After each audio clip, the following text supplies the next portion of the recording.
Hello everyone, I really hope you are doing great. Welcome to the new series which is called Case Law Series, जिसमें हम IPC के कुछ cases देखेंगे। देखिए, ये तो पता है कि बीएनएस भले ही आ गया, लेकिन अभी बीएनएस के ऐसा बहुत ज़्यादा केसेस नहीं है, तो अभी भी हमें आईपीसी के ही केसेस पढ़ने हैं जो कि हमारे एग्जामिनेशन पॉइंट ऑफ व्यू से इम्पॉर्टेंट है और एग्जामिनेशन में बार बार पूछे जाते हैं।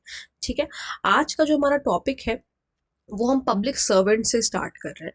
ठीक है, पब्लिक सर्वेंट के जितने भी इम्पोर्टेंट लैंडमार्क केसेस थे वो सारे केसेस हैं इसमें। हाँ, मैं ये नहीं कह रही हूँ कि ये सारे केसेस आपके पब्लिक सर्वेंट के लिए इम्पोर्टेंट है, लेकिन इसमें से कुछ ऐसे केसेस हैं, 3-4 ऐसे केसेस हैं जो आपके लिए बहुत ज़्यादा इम्पोर्टेंट है।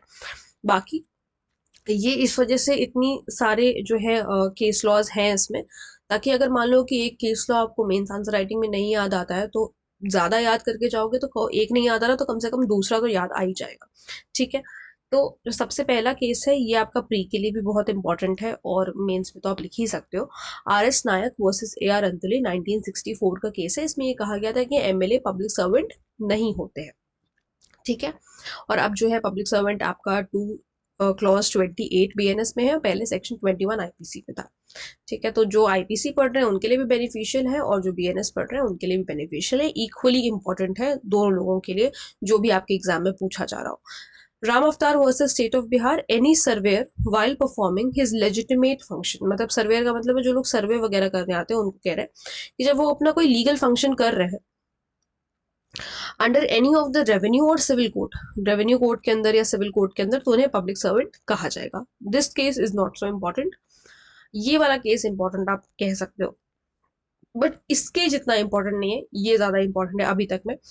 State of Punjab versus Keshari Chand. अच्छा, एक बात याद रखना, प्री के लिए तो सभी कुछ इंपॉर्टेंट है। ठीक है, प्री में तो पूछा ही जा सकता है, आप ये मत समझ के चलो कि मेंस में नहीं लिखोगे तो मेंस में एक बार नहीं लिखोगे केस ये वाले जो स्टेट ऑफ पंजाब है केशरी चंद वाला, अगर ये नहीं लिखोगे तो चलेगा, लेकिन प्री में तो कहीं से भी पूछ सकते हैं, कोई भी केस पूछ सकते हैं, तो उस पॉइंट ऑफ व्यू से तो आपको याद होने चाहिए केसेस। अब केशरी चंद के केस में क्या कहा गया था, president and secretary of a cooperative society, कोई सोसाइटी है अगर, तो वहां के जो लोग हैं प्रेसिडेंट और सेक्रेटरी है वो पब्लिक सर्वेंट की कैटेगरी में नहीं आएंगे। Then N K Sharma versus Abhimanyu, government officer working on deputation, अगर वो डेप्यूटेशन में काम कर रहे हैं एज एन मैनेजिंग डायरेक्टर की तरीके से अगर वो काम कर रहे हैं ऑफ कोऑपरेटिव सोसाइटी, तो ये भी पब्लिक सर्वेंट नहीं होंगे। तो ये तो दोनों आपस में कनेक्टेड है थोड़े से, ये भी कोऑपरेटिव सोसाइटी की बात कर रहा है, ये भी कोऑपरेटिव सोसाइटी की बात कर रहा है। बस अपना केशरी चंद वाला जो केस है वो प्रेसिडेंट और सेक्रेटरी के बारे में बता रहा है और यहाँ पर गवर्नमेंट ऑफिसर के बारे में बात हो रही है। ठीक है, then the next slide, state of Maharashtra versus L W. Kanchan, an employee of nationalised bank is a public servant. ये कई बार पूछा गया है प्री में कि नेशनलाइज्ड बैंक का जो एम्प्लॉय है वो पब्लिक सर्वेंट होता है कि नहीं होता, तो होता है, ये आपको ध्यान रखना है। फिर उसके बाद ये भी केस इंपॉर्टेंट है, M Karunanidhi versus union of India, chief minister is a public servant. इस केस में कहा गया था के वीरास्वामी वर्सेस, ये भी क्योंकि इसमें जजेस की बात करी गई थी, supreme court and high court जजेस, वो भी जो है पब्लिक सर्वेंट की कैटेगरी में आते हैं।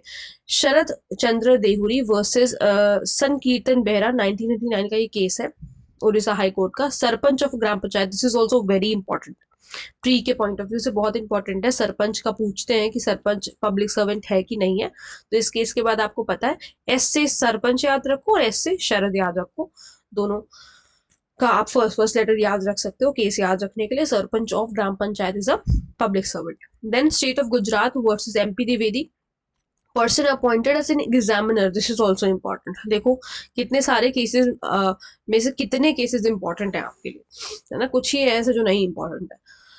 State of Gujarat versus M P Dwivedi, person appointed as an examiner by university, university ने पर्सन को, किसी इंसान को अपॉइंट किया as an examiner, even if he was a lecture of government college, वो पब्लिक सर्वेंट की कैटेगरी में नहीं आएगा। यूनिवर्सिटी ने भले ही एक ऐसे इंसान को, लेक्चर नहीं होगा यहाँ पे, लेक्चरर होगा। यूनिवर्सिटी ने भले ही एक ऐसे इंसान को एज एन एग्जामिनर अपॉइंट किया हो जो कि लेक्चरर थे सरकारी कॉलेज में, उससे कोई फर्क नहीं पड़ता, वो पब्लिक सर्वेंट नहीं है। ठीक है, then national small industries corporation limited versus state NCT of Delhi, government company is not a public servant, लेकिन वहां का एम्प्लॉय उस कंपनी का पब्लिक सर्वेंट होता है, कंपनी पब्लिक सर्वेंट नहीं है बट एम्प्लॉय पब्लिक सर्वेंट है। ये केस इतना इंपॉर्टेंट नहीं है, ये केस बहुत इंपॉर्टेंट है जिसको आप मेंस में लिख सकते हो। G M Ontario versus state of Ajmer 1957 का case. It gave the test to determine whether a person is a public servant और नॉट, मतलब हम कैसे डिटरमाइन करें, डिसाइड करें कि कोई बंदा पब्लिक सर्वेंट है कि नहीं है। तो दो चीजें आपको देखनी पड़ेंगी। सबसे पहली चीज क्या है, weather he is in the service और पे ऑफ गवर्नमेंट, क्या वो गवर्नमेंट से सैलरी ले रहा है, क्या वो उनकी सर्विस में है, पहली चीज तो ये देखो। दूसरी चीज की क्या वो इंटरेस्टेड है with the performance of public duty, अगर वो पब्लिक ड्यूटी के परफॉर्मेंस में इंटरेस्टेड है तो भी वो पब्लिक सर्वेंट होगा। यानी कि ये दोनों जो कंडीशन है वो सेटिस्फाई होनी चाहिए किसी भी पर्सन को पब्लिक सर्वेंट बनने के लिए। ठीक है, तो ये थे हमारे पब्लिक सर्वेंट के केसेस। अब हम जो नेक्स्ट लेक्चर है उसमें हम कॉमन इंटेंशन के जितने सारे केसेस हैं, जितने भी इंपॉर्टेंट लैंडमार्क केसेस हैं उसको पढ़ेंगे। तो आपको ये सीरीज देखनी है। आपको जनरली जो है इसका जो लेक्चर है आपको सुबह ही देखने को मिलेगा, और शाम को तो हमारा जो बीएनएस आंसर राइटिंग वाला चल रहा है वो अभी 10 लेक्चर्स मैंने उसके डिसाइड किए थे बीएनएस आंसर राइटिंग के, तो वो आपका खत्म होने वाली है वो सीरीज। उससे बस मेरा देखो, वो सीरीज स्टार्ट करने का मेरा आइडिया बस इतना ही था कि आप लोगों को एक वो मिल जाए बेस की किस तरीके से आपको आंसर लिखना होता है। हम और भी उसके देखेंगे सब्जेक्ट्स के, इसी वजह से बीएनएस के लिए बस मैं 10 लेक्चर्स तक ही रखूंगी। बाकी अगर किसी और सब्जेक्ट मुझे लगेगा कि ज्यादा लेक्चर्स होने चाहिए तो हम उस सब्जेक्ट में उस हिसाब से डिसाइड करेंगे, जो जिस सब्जेक्ट का जितना वो है उस हिसाब से डिसाइड किया जाएगा। ये केस लॉज वाली सीरीज आप लोग बहुत दिन से कह रहे थे मैम केस लॉज नहीं है उसमें, केस लॉज नहीं है, तो अब आपको केस लॉज भी रेगुलर मिलेंगे, परेशान होने की जरूरत नहीं है। आप इसको अपनी कॉपी में नोट कर सकते हैं, या जब ये सीरीज खत्म हो जाएगी, मतलब हम सारे जब केस लॉज डिस्कस कर लेंगे पूरे बीएनएस के, तो मैं इस पर्टिकुलर पीडीएफ को अपने टेलीग्राम चैनल पे अपलोड कर दूंगी, तो वहां से आप देख सकते हो, ले सकते हो, और एक या तो फिर आप नोट कर सकते हो, जैसा भी आपको ठीक लगे। ठीक है, ओके, मिलते हैं आप नेक्स्ट लेक्चर में। थैंक यू सो मच, ख्याल रखिए अपना, पढ़ते रहिए।